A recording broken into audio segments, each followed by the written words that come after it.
Assalamualaikum warahmatullahi wabarakatuh. Salam olahraga. Baik, di kesempatan hari ini di Nugroho Room saya akan menyampaikan terkait FR asli ya, berupa materi yang sempat keluar di CPNS 2019. Ini terkait materi di guru PJOK atau guru olahraga atau guru penjas ya. Di sini akan saya bahas, saya kupas tuntas terkait materi tersebut. Dan rekan-rekan yang baru nonton atau yang baru menyimak bisa disimak beberapa video yang sudah saya buat untuk yang video yang kemarin ya. Langsung saja kita mulai di pengertiannya. Jadi di pendidikan olahraga itu merupakan pendidikan yang membina ya anak agar menguasai cabang-cabang olahraga tertentu. Artinya pendidikan jasmani itu adalah suatu proses yang terencana dan berjuang yang perlu dibina secara berhati-hati dalam waktu yang diperhitungkan. Untuk pendidikan jasmani ya penjas itu merupakan salah satunya sosialisasi atau mendidik via olahraga ya, melalui keolahragaan. Kemudian menekankan perkembangan kepribadian menyeluruh termasuk dalam bentuk sikap ya. Kemudian menekankan penguasaan keterampilan dasar ya. Sedangkan untuk pendidikan olahraga itu merupakan sosialisasi melalui atau mendidik ke dalam olahraganya ya. Mensosialisasikan atau mendidik ke dalam bentuk olahraga. Kemudian menggunakan penguasaan keterampilan berolahraga dan menekankan penguasaan teknik dasar ya. Itu ya antara pendidikan jasmani dan pendidikan olahraga. Kemudian ada pendidikan kesehatan sebagai kombinasi dari pengalaman belajar yang direncanakan berdasarkan teori suara yang memberikan individu, kelompok, dan masyarakat kesempatan untuk memperoleh informasi dan keterampilan yang dibutuhkan untuk membuat keputusan kesehatan yang berkualitas ya. Itu. Jadi untuk ruang lingkupnya di pendidikan olahraga seperti itu. Kita ke materi berikutnya, saya sedikit perbesar. Untuk kemarin saya juga mendapatkan terkait gerak ya, menurut beberapa tokoh teori, salah satunya dari Galileo ya, dari fase gerak ya, kemampuan dalam melakukan gerak akan terus meningkat seiring dengan peningkatan kematangan siswa ya. Salah satunya gerak refleks. Gerak refleks ini merupakan gerak yang paling dasar yang ada pada perkembangan manusia. Jadi gerak refleks ini terjadi pada masa bayi yang terjadi pada usia 0 sampai 1 tahun. Pada masa ini seorang bayi memiliki kemampuan gerak yang terbatas. Hal ini menjadikan gerak refleks memiliki kemampuan gerak yang terbatas ya. Kemudian peranan penting terhadap perkembangan seorang bayi. Salah satu contoh gerak refleks itu yaitu gerak menyusu dan mengepalkan tangan ya. Gerak refleks itu didefinisikan sebagai involuntar, subcortical dan subcortical control movement that form the basis of motor ya. Seperti itulah untuk istilahnya dari teorinya ya. Kemudian gerak rudimentary ya atau voluntary movement ya. Jadi perkembangan gerak ini selanjutnya adalah gerak rudimentary atau perkembangan gerak yang terjadi seiring dengan kematangan dari seseorang, yang dalam hal ini adalah kematangan dari siswa kelompok bermain ya. Jadi gerak ini itu merupakan gerak yang dikontrol oleh anak ya, atau voluntary ya. Kemudian masih menurut Galileo dan Osmond, jadi di teorinya itu bahasa Inggrisnya seperti ini ya. Rudimentary movements are maturely determined and are characteristic by archaic predictable sign with and appearance. Ini bahasa Inggris saya payah ya, mohon maaf juga. Jadi gerak ini intinya itu gerak yang terjadi karena kematangan yang terjadi pada siswa dan tahapan perkembangan dapat diprediksi, sehingga perkembangan gerak yang terjadi pada siswa itu dapat diperkirakan. Jadi hal ini itu dikarenakan perkembangan gerak yang terjadi pada setiap siswa bervariasi dan dipengaruhi oleh faktor biologis, lingkungan, dan tugas perkembangan siswa. Gerakan Rudi ini yang terjadi pada manusia itu dikelompokkan dalam 3 kategori ya. Yang pertama gerak stabilisasi, yaitu gerak yang dilakukan dengan mempertahankan posisi tubuh. Pada gerak stabilisasi ini merupakan gerak mengontrol leher, kepala, dada, dan mengayunkan lengan. Kemudian gerak lokomotor ya. Gerak ini menyebabkan seseorang untuk berpindah seperti berjalan, melompat, berlari, merayap, dan merangkak. Kemudian gerak manipulatif. Gerak ini dilakukan dengan memanipulasi sesuatu benda. Kemudian ada lagi teori kemarin yang keluar di gerak fundamental ya. Ini saya dapatkan dari yang sudah lolos di SKB, yang sudah pemberkasan kemarin ya, barusan nanti materi ini. Kemudian gerak fundamental ya. Jadi fase gerak yang ketiga dalam perkembangan gerak manusia. Jadi gerak fundamental itu fase gerak di mana siswa secara aktif dalam mengeksplorasi dan mencoba terhadap kemampuan dalam melakukan gerak dalam tubuhnya. Kemampuan gerak fundamental ini siswa berkembang dikarenakan hasil belajar siswa atau cara untuk merespon stimulus dalam bentuk kontrol gerak dan kemampuan dalam bergerak.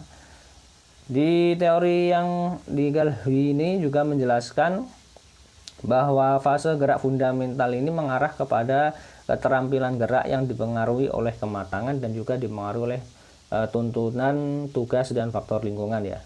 Kemudian gerak spesialisasi, yaitu gerak kelanjutan dari gerak fundamental tadi ya. Gerak spesialisasi ini seorang sudah dapat memiliki keterampilan gerak yang lebih baik dari fase gerak fundamental ya. Kemudian berdasarkan pada fase tersebut, siswa kelompok bermain termasuk pada fase gerak fundamental atau fase gerak dasar itu merupakan fase gerak di mana siswa secara aktif dan mengeksplorasi dan mencoba terhadap kemampuan dalam melakukan gerak dalam tubuhnya. Siswa berkelompok bermain akan mencoba melakukan gerakan-gerakan baru sesuai dengan kemampuan gerak siswa. Kemampuan gerak fundamental siswa berkembang dikarenakan hasil belajar siswa, yaitu berupa tindakan untuk merespon stimulus dalam bentuk kontrol gerak dan kemampuan dalam gerak. Kalau rekan-rekan mungkin bingung membaca ya silahkan cukup mendengarkan suara saya yang ya mudah-mudahan tidak bosan ya. Ini ada fasenya ya.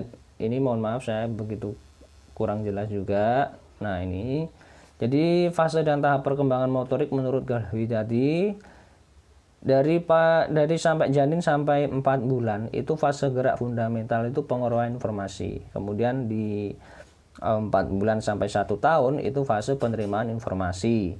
Kemudian lahir sampai 1 tahun ya, fase gerak itu belum sempurna, adanya hambatan refleks. 1 sampai 2 tahun itu fase pra-kontrol ya.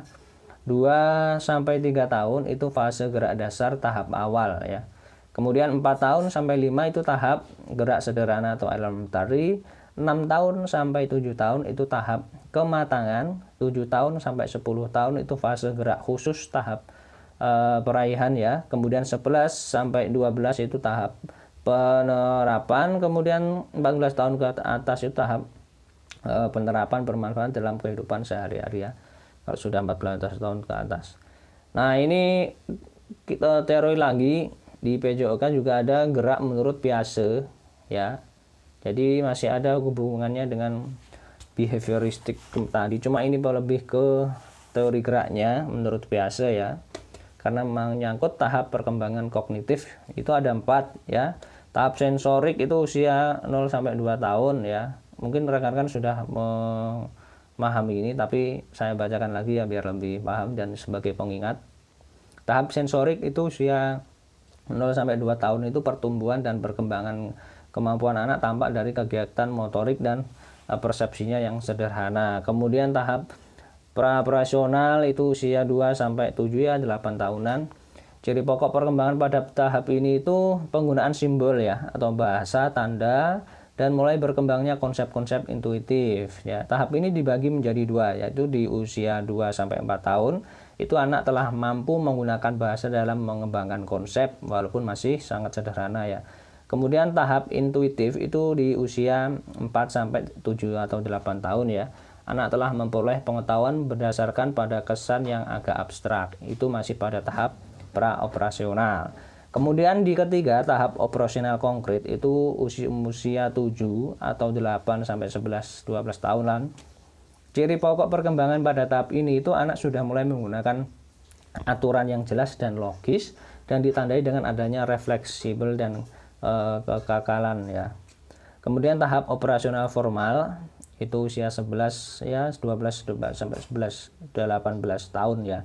Ciri pokoknya itu anak itu sudah mampu berpikir abstrak dan logis dengan menggunakan pola berpikir. Kemudian ada sistem pencernaan ya.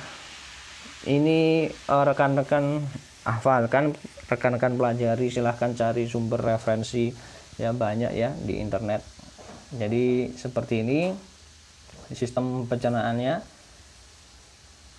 Dari itu rekan-rekan pahami ya. Jadi kalau untuk pendivisiannya ini, jadi seperti mulai dari kelenjar ludah ya, kelenjar poratis ya, seperti itu. Itu juga keluar ya. Saya bacakan, saya rasa tidak perlu ya, jadi rekan-rekan nanti cari referensinya sendiri. Saya hanya menyampaikan materi yang keluar saja yang terkait SKB kemarin ya. Lanjut ke kebugaran jasmani, jadi jenis dan cara melatihnya ini juga keluar kemarin, meliputi kekuatan atau strength, jadi adanya otot seseorang untuk membangkitkan tegangan dalam menerima beban pada waktu bekerja. Jadi berupa anggota tubuh kita sendiri maupun dari luar. Jadi cara latihan angkat beban, latihan push up, latihan squat jump, dan latihan sit up, latihan back up itu dan sebagainya, itu untuk contoh kekuatan ya. Kemudian daya tahan ya, daya tahan ini merupakan keadaan atau kondisi tubuh untuk mampu bekerja dalam waktu yang lama, tanda kelelahan yang berlebihan setelah menyelesaikan suatu kegiatan. Untuk melatihnya, daya tahan tubuh ini dapat dilakukan misalnya seperti melakukan olahraga ringan serta melakukan lari atau jogging secara rutin dan berkala. Kemudian speed atau kecepatan itu kemampuan seseorang untuk melaksanakan setiap gerakan dalam waktu yang bersingkat-singkat, sesingkat-singkatnya ya, maksudnya dipercepat. Misalkan untuk latihannya itu sprint jarak 50, 100 dan 200 meter. Seperti latihan multi-stick atau lari naik turun tangga ya secara berkala, itu juga melatih untuk kecepatan ya. Kemudian kelenturan atau flexibility, kelentukan ya. Jadi kemampuan seseorang untuk beraktivitas dengan gerak yang luas dalam ruang gerak sendi tanpa mengalami cedera pada persendian otot-otot di sekitar persendian. Untuk melatihnya itu dapat dilakukan dengan cara dan metode misalnya seperti senam, yoga, atau latihan berenang. Kemudian ketepatan ya atau akurasi. Jadi kemampuan tubuh untuk mengendalikan suatu gerak bebas menuju ke suatu sasaran. Itu sasaran yang dimaksud itu baik yang berupa jarak atau suatu objek langsung yang harus dikenal. Untuk melatihnya itu misalkan seperti latihan memasukkan bola dalam keranjang, latihan lempar botol pada tujuan dan sebagainya. Kemudian reaction ya, reaksi. Itu kemampuan tubuh untuk memberikan jawaban secepatnya secara kinetis terhadap suatu rangsangan secara cepat ya, terjadi secara cepat. Itu reaksi ya. Contohnya seperti lempar tangkap bola, latihan permainan dan sebagainya.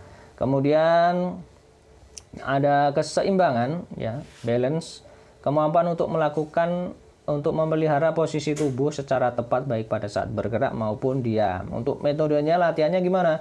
Seperti berjalan di atas balok kayu, berdiri dengan tangan sebagai tumpuan dan sebagainya. Kemudian daya ledak atau power, yaitu kemampuan otot untuk berkontraksi dengan kekuatan maksimal dalam waktu yang singkat. Kemudian kelincahan, yaitu kelincahan itu seseorang untuk bergerak mengubah arah posisi tubuh dengan mudah, cepat dan tepat tanpa kehilangan keseimbangan dan kesadaran akan posisi tubuhnya. Cara melatihnya ya seperti lari dengan arah zigzag, lari naik turun tangga dan sebagainya. Kemudian koordinasi. Koordinasi ini kemampuan tubuh untuk mengintegrasikan berbagai gerakan yang berbeda menjadi gerakan tunggal yang harmonis dan efektif. Contohnya metode atau cara melatihnya itu seperti latihan memantulkan bola ke dinding lalu ditangkap kembali ya, itu koordinasi. Kemudian ada macam-macam fitness ya. Ini saya bahas macam-macam latihan dalam fitness ya. Ini kemarin juga keluar. Jadi ada bicep curl jadi gerakan menekuk, jadi persendian siku dan meluruskan kembali atau ekstensi. Gerakan ini berfungsi untuk melatih otot lengan depan atau bicep ya. Jadi posisinya seperti gambar. Kemudian ada rowing ya. Jadi gerak mengayun yang dominan melatih otot samping badan atau latissimus. Bagian tubuh yang bekerja itu inti tubuh atau tubuh bagian lengan dan bagian tengah, lengan dan punggung. Seperti gambar ya. Kemudian upright row, gerakan mengangkat tangan dari depan perut bawah ke arah dada. Fokus otot itu adalah bahu, punggung, bicep dan perut. Kemudian ada chest press. Itu gerakan mendorong lengan ke depan dada. Gerakan ini berguna untuk melatih otot dada atau pectoral ya. Kemudian chest pull. Jadi gerakan yaitu sama dengan chest press tadi, tetapi pada chest pull itu aksen gerakannya itu ke arah dada. Ya, kalau ini untuk melatih otot dada ya, kalau chest press tadi ya. Mendorong lengan ke depan. Kemudian butterfly atau open the window itu gerakan membuka dan menutup lengan bawah di depan wajah. Gerakan ini berguna untuk melatih otot dada. Ini posisinya ya, tadi kan gerak fitness ya. Duduk di mesin dengan posisi punggung rata standar, pegang handle ya. Pegangan, sandarkan lengan pada pegangan. Tips bagian dalam lengan bagian bawah itu tetap berada pada bantalan pegangan. Ini adalah posisi awal Anda ya, misalkan dorong. Kemudian doronglah handle bersama secara perlahan, switch otot dada Anda ketika dorong berada di pertengahan gerakan. Buang nafas, tahan beberapa detik pada posisi ini. Kembali ke posisi awal perlahan-lahan saat Anda menarik nafas sampai otot dada Anda sepenuhnya merenggang ya. Ulang gerakan ini dari awal. Ini untuk contohnya gerakannya ya. Seperti itu ya. Saya rasa rekan-rekan sudah paham, cuma teorinya ya, seperti itu. Baik, karena keterbatasan waktu ya, saya lanjutkan untuk pembahasannya. Kita masih sampai di materi gerak fitness ya. Itu saja yang dapat saya sampaikan, kurang lebihnya saya mohon maaf apabila ada salah kata. Semoga ini bermanfaat ya, materi FR asli ini yang ada. Mudah-mudahan tahun depan ini masih tetap keluar materi ini ya. Tetap semangat, selamat beraktivitas. Wassalamualaikum warahmatullahi wabarakatuh.